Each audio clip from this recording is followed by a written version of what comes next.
Hare Krishna. Welcome back to Bhagavad Gita study class का आज है हमारे चैप्टर 2 एंड सबको चैप्टर 2 जिसका नाम है भगवत गीता का सार यानी कि सांख्य योग।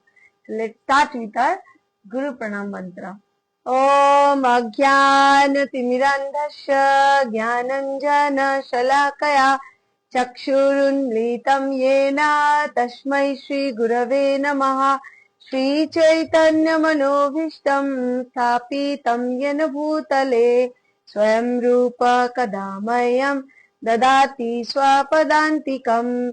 वन्देऽहं श्रीगुरा श्रीयुतपदकमलम् श्रीगुरून् वैष्णवांश्च श्रीरूपं साग्रजातं सहगण रघुनाथान्वितं तं सजीवं साद्वैतं सावधूतं परिजनसहितं कृष्ण चैतन्य देवं श्री राधा कृष्ण पादान् सहगण ललिता श्री विशाखान्वितांश्च। हरे कृष्णा। तो अब सब लोग कैसे हैं? कल या 2 दिन से नहीं आ पाई due to some great reason. तो सब स्वस्थ रहिए। आई थिंक सबकी spiritual health, mental health, physical health, everything is perfectly fine, right? तो लेट्स स्टार्ट। मुझे भगवत गीता की सुप्रीम नॉलेज है, तो हम प्रयास कर रहे जिन जिनके पास ये भगवत गीता है तो आप ले सकते हैं एंड फिर स्टार्ट करते हैं। हम लोग थे चैप्टर 2 की 18 तक we have completed. Now we will start with our 19 number shloka, right? क्योंकि चैप्टर में थोड़ा सा रिकैप कर देती हूँ। यहाँ पे सिर्फ और सिर्फ मैं हमारे शरीर और आत्मा के बारे में टोटल डिफरेंशिएशन भगवान बताने की प्रयास कर रहे अर्जुना को, क्योंकि अर्जुन अभी बहुत ही अपने सज्जनों को देख के मोहवश अपने युद्ध छोड़ के बैठ गया है ना। तो उनको भगवान कैसे मोटिवेट कर रहे। तो यो ये नम वेत्ति हंतारम यश्चैनं मन्यते हतम् उभौ तौ न विजानीत न्यायं हन्ति न हन्यते। अब जो इस जीवात्मा को मारने वाला समझता है तथा जो इसे मरा हुआ समझता है वह दोनों ही अज्ञानी है। और आत्मा, क्योंकि आत्मा ना तो मरता है और ना मारा जाता है, तो इसीलिए जो हम सोचते हैं कि ये शरीर खत्म हो गया मतलब आत्मा खत्म हो गया और अस्तित्व खत्म हो जाता है, तो ये सोचना ही एक अज्ञानता की लक्षण है। भगवान बोल रहे हैं अकॉर्डिंग टू भगवत गीता, जो प्रॉपर ज्ञानी व्यक्ति होते हैं वो इस ज्ञान से एक्चुअली वाकिफ होते हैं कि नहीं, हम लोग इस शरीर का हमारा डेथ होते, आत्मा तो अविनश्वर है, आत्मा की मृत्यु नहीं होती। तो तात्पर्य श्रील प्रभुपाद की जय। जब देहधारी जीव को किसी घातक हथियार से आघात पहुंचाया जाता है तो ये समझ लेना चाहिए कि शरीर के भीतर का जीवात्मा मरा नहीं, ये शरीर का मृत्यु है। जीवात्मा जो हृदय में रहते, साइज क्या है वो हम पीछे सारे श्लोकास में पढ़ा था। आत्मा इतना सूक्ष्म है कि किसी तरह के भौतिक हथियार से मार पाना असंभव है। जब देख ही नहीं पाते क्योंकि वो साइज बताया ना, बालों की टिप की 10,000 टाइम 10,000 भागों का एक भाग होता है। तो ऐसे आत्मा को जड़ चक्षु से हम देख के actually we are unable to see, तो फिर उसको मारेंगे कैसे? इतना वो सूक्ष्म है। न ही जीवात्मा अपने आध्यात्मिक स्वरूप के कारण बद्ध है जिसे मारा जा सकता है और या इसे मरा हुआ समझ जाता है वह केवल शरीर होता है। किंतु इसका तात्पर्य शरीर के वध को प्रोत्साहित करना नहीं है। वैदिक आदेश है मां हिंसात सर्वभूतानि, किसी भी जीव को हिंसा ना करे। न ही जीवात्मा अवध्य है का अर्थ ये है कि पशु हिंसा को प्रोत्साहन दिया जाए। किसी भी जीव के शरीर की अनधिकार हत्या करना निंदनीय है और राज्य तथा भगवत विधान के द्वारा दंडनीय है। तो किंतु अर्जुन को तो धर्म के नियम अनुसार मारने के लिए नियुक्त किया जा रहा था, किसी पागलपन वश नहीं। तो यहाँ पे एक्चुअली हमें थोड़ा सा समझना चाहिए कि जो हम एक साइड तो बोल रहे कि किसी को हत्या कर दो ये पाप है, पर अर्जुन को बोला जा रहा है कि आप अपनी धर्म निभाओ, उसको मारो। तो फिर अगर मार रहे हो तो इसका मतलब ये तो नहीं कि आपने क्या बोलते मारने की तरफ हिंसा को आगे बढ़ा रहे हो। बट यहाँ पे धर्म के लिए, जो अन्याय के खिलाफ अगर कोई कदम उठा रहे, मानना ये बोलते हैं आपको जायज है। अगर अधर्म करके आप किसी को जीव की हत्या करना शास्त्र में अलाउ नहीं है, क्योंकि अहिंसा हमारा शास्त्र अलाउ नहीं करता। फिर यहाँ पे क्वेश्चन आ सकते फिर अर्जुन को क्यों मारने बोल रहे हैं। बट यहाँ पे बोलते कोई धर्म रक्षा के लिए ये जरूरी था, क्योंकि आप एक्चुअली आप उनको नहीं मार रहे हो, उनका शरीर को ही मृत्यु हो रहा है, आत्मा तो अविनश्वर है। तो फिर इसको मार क्या रहे हो। अगर क्योंकि वो सारे पता ही है हमें, अधर्म करके उनका जो राज्य था वो हड़प लिया था दुर्योधन ने। तो अन्याय जो करता है और अन्याय को जो साथ देता है, दोनों ही सेम पाप की भागीदार होते हैं। तो अगर दुर्योधन इतना घोर अपराध अन्याय किया है, लास्ट तक उनको 5 गांव भी मांगा, फिर भी उन्होंने बोला क्या, बिना युद्धे नहीं दिवो सुचाग्र भूमि। तो सुइया की अग्र में जितना भूमि आता है, युद्ध के बिना नहीं देंगे। तो ऐसे व्यक्ति के साथ जो जो खड़ा था, उन्हीं को अर्जुन को मारना था। तो अन्याय दुर्योधन ने किया था। दुर्योधन के साथ जो जो अन्याय के सपोर्ट की करने आए, तो दे आर ऑल्सो इक्वली वो पनिशमेंट की भागीदार है। तो इसीलिए भगवान बोल रहे, आप अर्जुन आप युद्ध करो, अपनी धर्म निभाओ, क्योंकि आपके साथ ये लोग अन्याय किया है, आपने बहुत कोशिश किया, फिर अब now it is the time, अब क्षत्रिय भी हो तो उसको मारो। ठीक है, तो इसीलिए हमें 2 मानने की, एक तो हिंसा नहीं करना, अहिंसा कोई शास्त्रों में बोला गया कि किसी की जीव की हत्या करने की अलाउ नहीं किया। बट यहाँ पे अर्जुन की जो सिचुएशन है, ये भी समझना होगा कि अर्जुन को भगवान क्यों बोल रहे कि उसको मारो, क्योंकि वो यहाँ पे वो लोग क्या बोलते हैं, अन्याय के खिलाफ युद्ध था और धर्म की प्रतिष्ठा के लिए युद्ध था। और यहाँ पे और एक पॉइंट है कि क्या बोलते हैं, जो अन्याय की पूरा साथ दे रहे थे, और जो आत्मा की चैप्टर है, क्योंकि हमारे शरीर की मृत्यु होते, आफ्टर ऑल वो आत्मा की मृत्यु नहीं होती। तो जो 20 नंबर श्लोक है बहुत अच्छा है। न जायते म्रियते वा कदाचिन न्यायं भूत्वा भविता वन भूय अजो नित्य शाश्वतयं पुराणो न हन्यते हन्यमाने शरीरे। इट मीन्स आत्मा के लिए किसी की भी काल में ना तो जन्म है ना मृत्यु। तो आत्मा की ना जन्म होता है ना मृत्यु, और वह ना तो कभी जन्मा है, ना जन्म लेता है, और ना कभी जन्म लेगा। वह अजन्मा, नित्य, शाश्वत तथा पुरातन है। शरीर के मारे जाने पर वह मारा नहीं जाता।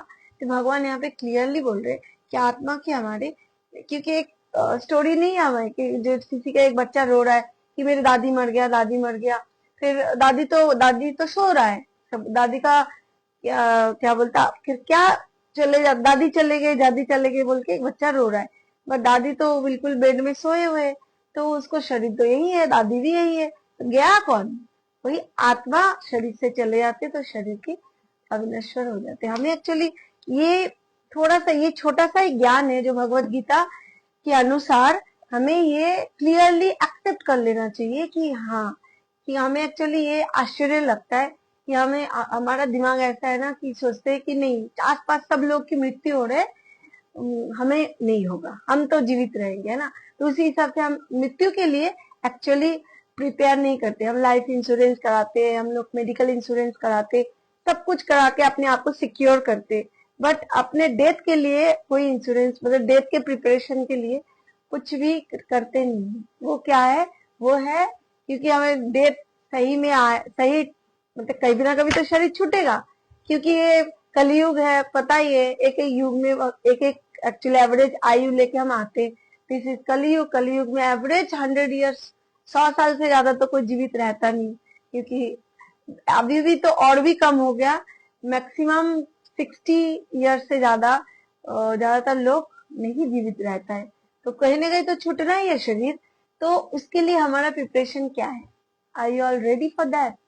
तो क्या है इसके लिए, क्या प्रिपरेशन करें कि मरना है तो ऐसे ही है कि भगवान की नाम लेते लेते जो हमारे जो आत्मा है वो इस दुनिया में फिर जन्म मृत्यु के चक्कर में ही ना पड़े, ऐसा भी उपाय है, शास्त्र बता रहे। अब अगर हम लोग भगवान के नाम ले रहे, भगवान के आश्रय में रहते, तो हम इजीली स्मूथ वे में शरीर हमारा छूट जाते, कर्म अच्छा हो जाते, फिर हम कर्म की फल फिर भुगतने के लिए आना नहीं पड़ता। और नहीं तो फिर बहुत सारे पुराणों में है वर्णन कि हमें अगर कर्म हमारा अच्छा नहीं है तो, क्योंकि भगवत कर्म अगर हमारा नहीं है तो फिर हमें नरक भोगना पड़ता है। और उस नरक की जो विवरण है दैट इज रियली वेरी क्या बोलते हॉरिबल, तो बहुत ही डरावना है। तो इसीलिए हमें कोई कोई ऐसे सोचते हैं कि क्या कौन देखने जा रहा है, बस मृत्यु के बाद हमें याद थोड़ी रहेगा। बट मृत्यु के बाद वो जो एक यातना शरीर होता है उससे अब बहुत कुछ भुगतना पड़ता ही पड़ता है कर्म की फल। तो इसीलिए be prepare for your death. भगवान की नाम दिल से लीजिए, हृदय से लीजिए, ऐसा नहीं लोगों को दिखाने के लिए, ये अपने आप की जरूरत है। क्योंकि जर्नी हमारा आफ्टर ऑल अकेला का ही होता है। We have come alone, we have to go alone.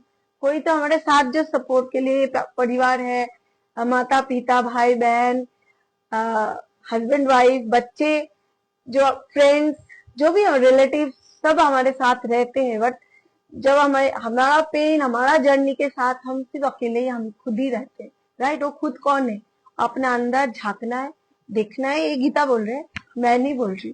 तो इसीलिए तात्पर्य ये बोला श्लोक बहुत अच्छा है कि आत्मा की बिल्कुल भगवान बोल रहे क्या है आत्मा की डिटेलिंग। तात्पर्य श्रील प्रभुपाद की जाए, गुणात्मक दृष्टि से परमात्मा का अनुअंश परम से अभिन्न है। वह शरीर की भांति विकारी नहीं है। कभी कभी आत्मा को स्थायी या कुटस्थ कहा जाता है। स्थायी को कभी कभी कुटस्थ बोला जाता है। आत्मा को शरीर में 6 प्रकार के रूपांतर होते हैं। वह माता के गर्भ से जन्म लेता है, कुछ काल तक रहता है, बढ़ता है, फिर उसके वृद्ध होता है, धीरे धीरे क्षीण होता है शरीर, फिर समाप्त हो जाता है। जो हमारे बचपन से लेके बुढ़ापा की जो हम लोग स्टेज वाइज देखते हैं। क्योंकि बचपन में मैं सबकी अलग फीचर्स रहते हैं, दिखने में अलग रहते हैं। अभी बड़े होते जाते हैं, उसको व्यक्ति तो वही रहता है, बट उसके शरीर का चेंजेस होते जा रहे हैं। दिस इज एक्चुअली होता है। किंतु आत्मा में ऐसे परिवर्तन नहीं होते। आत्मा अजन्मा है। शरीर का जैसे परिवर्तन है, हम सोचेंगे हमारे आत्मा पहले हृदय में हम छोटे थे, आत्मा का साइज भी छोटा था, फिर वो हमारे साथ साथ वो भी बड़ा हो जाएगा। नो, आत्मा अविनश्वर है, आत्मा का साइज सेम ही रहता है। क्योंकि आत्मा जन्म नहीं लेता, अतः उसका ना तो भूत है, ना वर्तमान है, ना भविष्य है। वो अजन्मा है, राइट। वह नित्य शाश्वत तथा सनातन है। तो सनातन कौन है? सनातन है भगवान कृष्ण। भगवान बोल रहे कि जीव मेरी सनातन अंश है। तो अगर भगवान सनातन है तो जीव कौन है? जीव मतलब सारे जीवात्मा वो भगवान की अंश है। तो भगवान की अंश होने के नाते यहाँ पे एक उदाहरण से हम समझ सकते हैं, जैसे सूर्य, जो सूर्य की गोला है, जहाँ पे बिल्कुल दूर से हम सूर्य को जो गोल देखते, वहां पे जो हीट होता है, सूर्य की किरणों में उतना हीट थोड़ी होता है। वो हम किरणें जब आते 1 घंटा तो धूप में हम रह लेंगे। अब तो ज्यादा हीट हो गया, गर्मी का मौसम है, वो भी नहीं रह पाएंगे। बट जो जितना आगे सूर्य के पास जाते जाएंगे, वो क्या होता है, ज्यादा वहां पे 6000 डिग्री बोलते सेल्सियस है, राइट। सूर्य की जो वहां पे हीट, तो वो दोनों का क्वालिटी तो सेम है, वही हीट के कण आ रहे हैं, है ना, किरणें। क्वांटिटी हमारा अलग है but quality both are same. तो भगवान भी बोल रहे जीव मेरी अंश है, सनातन मैं भी हूँ, जीव भी है। तो उसकी क्वांटिटी भगवान की पूर्ण मात्रा में, हम उनकी अंश है। तो ये एक्चुअली इसीलिए भगवान भी अजन्मा है, हमारे अंदर आत्मा है, तो हम भी अजन्मा है इसी हिसाब से। तथाकथित वृद्ध पुरुष भी अपने में बाल्यकाल या युवावस्था जैसी अनुभूति पाता है। शरीर के परिवर्तनों का आत्मा पर कोई प्रभाव नहीं पड़ता। आत्मा वृक्ष या किसी अन्य भौतिक वस्तु की तरह क्षीण नहीं होता। आत्मा को वृक्ष कोई भी क्या बोलते, कोई उपसृष्टि नहीं होती। शरीर की उपसृष्टि संतानें है और वह भी वेष्टि आत्माएं हैं और शरीर के कारण वे किसी न किसी की संतानों प्रतीत होते हैं। शरीर की वृद्धि आत्मा की उपस्थिति के कारण होती है। शरीर ये जो चल रहा है, आत्मा है तभी पूरा शरीर में चेतना है, और उसी चेतना से हम लोग बातें कर पा रहे, बोल पा रहे। आत्मा चले जाएंगे तो हम लोग भी क्या बन के रह जाएंगे, एक जड़ मृत शरीर। तो इसीलिए आत्मा है तो हम हैं। तो शरीर की वृद्धि आत्मा की हो गया, अतः आत्मा शरीर के 6 प्रकार के परिवर्तन से मुक्त है। और इस श्लोक का अर्थ है कि तात्पर्य भगवत गीता की श्लोक जैसा ही है, किंतु इस श्लोक में एक विशिष्ट शब्द विपश्चित का प्रयोग हुआ, जो अर्थ है विज्ञान या ज्ञानमय। तो ज्ञानमय, असली ज्ञान आत्मा ज्ञान से या चेतना से सदैव पूर्ण होता है। आत्मा एक पूर्ण होता है, हम अतः चेतना ही आत्मा का लक्षण है। तो आत्मा जो है हमारे अंदर, इसका लक्षण क्या, आत्मा कैसे समझे? ये हम जो बातें कर रहे, बोल पा रहे, हम सोच पा रहे, खा पा रहे, है ना, डांस करने पा रहे, तो ये सब की ये जो एक्टिविटीज करते बिकॉज वी हैव आत्मा इन आवर बॉडी। और यदि कोई हृदय से आत्मा को नहीं खोज पाता, तब भी वे आत्मा की उपस्थिति को चेतना की उपस्थिति से जान सकते हैं। क्योंकि हमें अगर कोई ऐसे कोई पिंच करे तो हमें दर्द होगा, राइट? तो इसीलिए क्योंकि ये चेतन है। हाँ, साइंस में भी हम लोग पढ़ते हैं कि अगर एक मृत एंड जड़ शरीर का क्या डिफरेंस है, कि उसको उसको जो पिंच करो तो उसको वो तब वो उसमें वो रिएक्शन करते हैं, है ना, एक्शन की रिएक्शन दिखाते हैं, रिएक्ट करते। तो इसीलिए हमें वही आत्मा, कभी कभी हम बादलों या अन्य कारणों से आकाश में सूर्य को नहीं देख पाते। हाँ, सूर्य आकाश में होता है, कभी कभी बादल से ढक लेता है, तो इसका मतलब अगर हम बोले कि सूर्य की अस्तित्व ही नहीं है, सूर्य है ही नहीं, तो हम एक मूर्ख कहलाएंगे। तो इसी हिसाब से भगवत गीता बोल रहे हमारे इस आत्मा को पूरा शरीर की लेयर्स से ढका हुआ है, राइट? प्रातः काल जो ही आकाश में थोड़ा सा सूर्य दिखता है तो समझ जाते हैं कि सूर्य आकाश में है। तो इसी प्रकार क्योंकि शरीर में चाहे पशु को हो या पुरुष को हो, कुछ न कुछ चेतना रहती है। सारे जीव की यही लक्षण है, किंतु जीव की ये चेतना परमेश्वर की चेतना से भिन्न है, क्योंकि परम चेतना तो सर्वज्ञ है। परम चेतना जो भगवान है वो इसको भली भांति जानते हैं, हम भूल जाते हैं, तभी हम जीवात्मा हैं।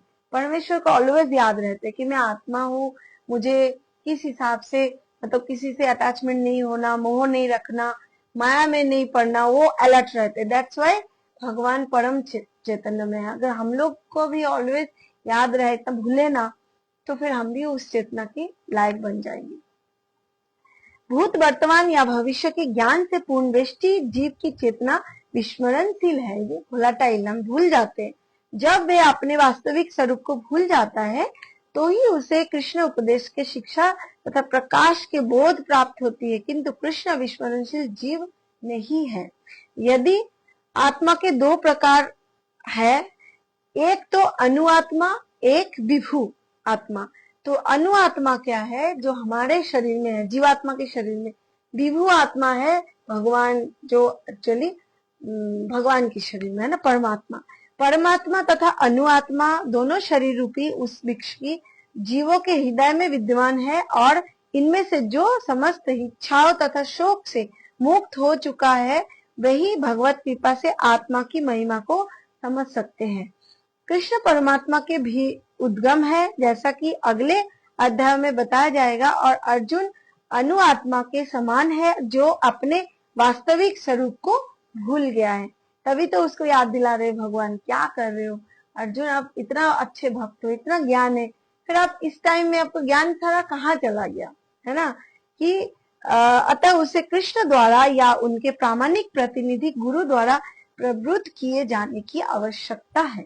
तभी कभी भी हम लोग ऐसे ज्यादा ही खो जाए इस भौतिक जगत में, तो भगवान हमें किसी ना किसी को भेजते हैं, इस ज्ञान को हमें थोड़ा सा अलर्ट कराते, ज्ञान हमारे अंदर आए, फिर अगर हम भूल जाते फिर याद दिलाते, फिर किसी ना किसी थ्रू आपको कोई भक्त दिख जाएगा, आपको कोई बुक देने आ जाएंगी कि पढ़ो, आप जानो कि भक्त देखो इतना प्रीचिंग क्यों करते, कि कोई ना कोई जो भूल चुके हैं सारा जीव, उसको याद आ जाए। जो मैं क्या, मातृगर्भ में जब हम थे तो हम लोग सारे क्या बोलते, भगवान को क्या बोला था, प्रॉमिस किया था कि यहाँ से बाहर निकालो, जाते सिर्फ और सिर्फ आपका नाम करूंगा, तुरंत हमें मुक्ति मिल जाएगा, वापस आ जाएंगी, ठीक है ना। बट यहाँ पे आने के बाद हम लोग उसको फिर याद नहीं रहता। और जिन जिनको जो भक्त है उनको पूर्व जन्म की बहुत सुकृतियां है, तो और भक्त लोगों को देखते ही याद आ जाते, नहीं नहीं मेरा तो मैं क्या कर रहा हूँ, मेरा तो ये काम ही नहीं है, मुझे तो हरिनाम करना है, युग के अनुसार भगवत की सेवा करना है, भगवान की सेवा करना है।